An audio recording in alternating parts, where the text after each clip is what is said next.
what is in front of you, you try to understand something above that. Like form is there, you try to understand. The formless, yeah. No form of it. But no real need to understand it. Just listen to it. Just try to hear silence. Just try to hear this silence, and if you try to hear it, you will hear it, or you will not hear it, but that's what you will hear. Because you would focus your attention away from all the sound. Through your hearing, through the sense of your hearing.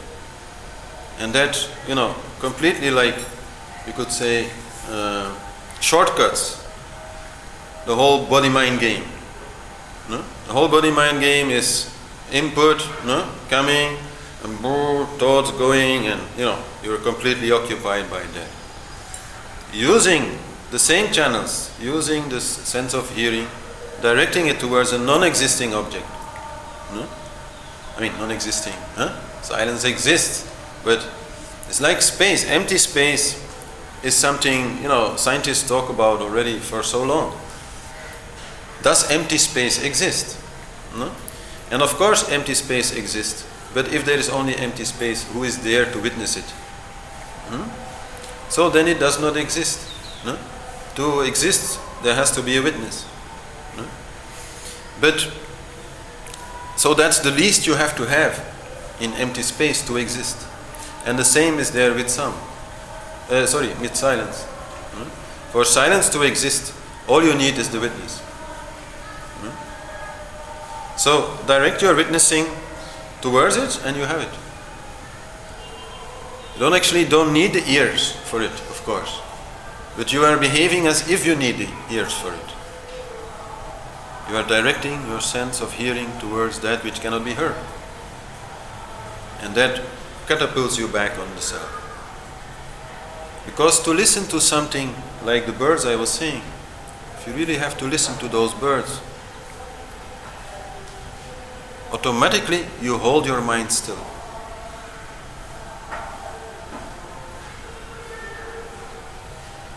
I'm not hearing any birds at the moment.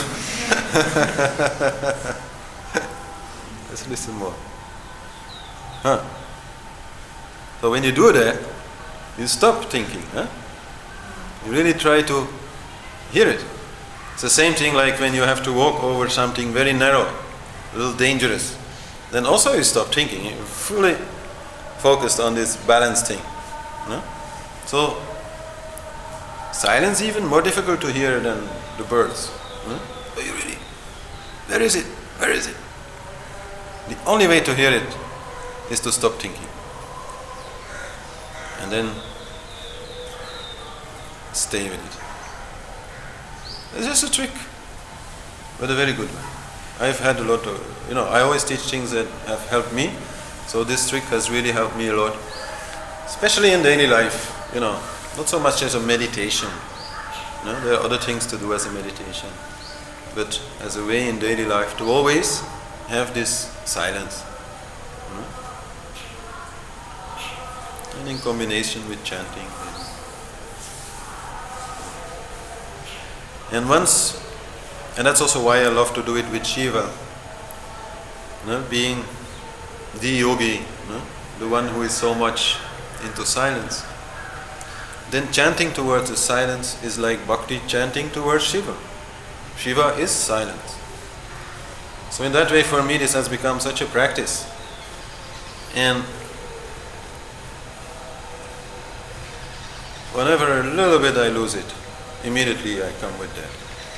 It's like an automatic response. Even in my head, just nobody needs to hear it. Shiva, Shiva. And I'm already there. I'm already singing to it. I'm trying to hear it while I'm singing. I'm not singing, for my singing. I'm singing to get that contact. And this is good practice. But you could take any song, of course. I sometimes do it with Sri Ram also, because I love Ram. But With Shiva still it works better for me.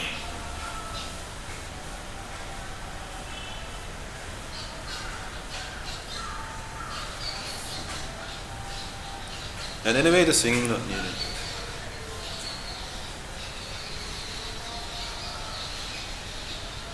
It's there.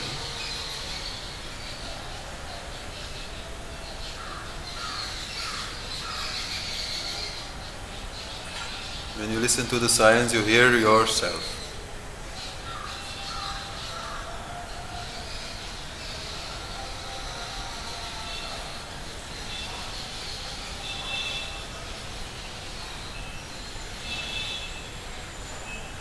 But takes practice. So I don't know, any other questions maybe, because this is my last class here normally, so maybe this is the time to ask any question. Would it be effective to do it, say not to any music, like any song, or what is it? Yeah, any song. Any song. Once you get into that, as I said, then you understand that you're singing actually more nicely if you sing towards silence. If you don't actually listen to what you are singing. Not when you are learning a new song, that is really a bit different. But once you know the song, you know the words and you know the melody, then you just start singing it, then not being involved with it will make the singing more beautiful. Believe me, it was like also a surprise for me to discover that, but it really is like that. So then any song. But of course, the more shanti this song is, the more sattvic this song is, the most easy it will go. I can get no satisfaction. You know, that's a little bit more difficult to hear the silence behind that song. But still possible. Right? So, shanti. So that's to put you in a shanti mood. Would if you want to be in a sort of upbeat mood, could you see how to get your satisfaction? I think so, yes. But in any case, I think that okay, I may be having to experiment more with that myself. I usually do it with sattvic songs. But I still think I would sing better if I'm not listening to what I'm singing, but I'm actually more listening to the silence. No? And listening to the silence as opposed to thinking about God or I don't know, my breath or something, has the advantage that I'm still in the sound. So I'm still very well listening. But I'm not involved with the singing. I'm not thinking, oh, now I have to go like this, or now I need to do that. You know, that all just happens naturally. So I'll try it out. I'll let you know. But not here.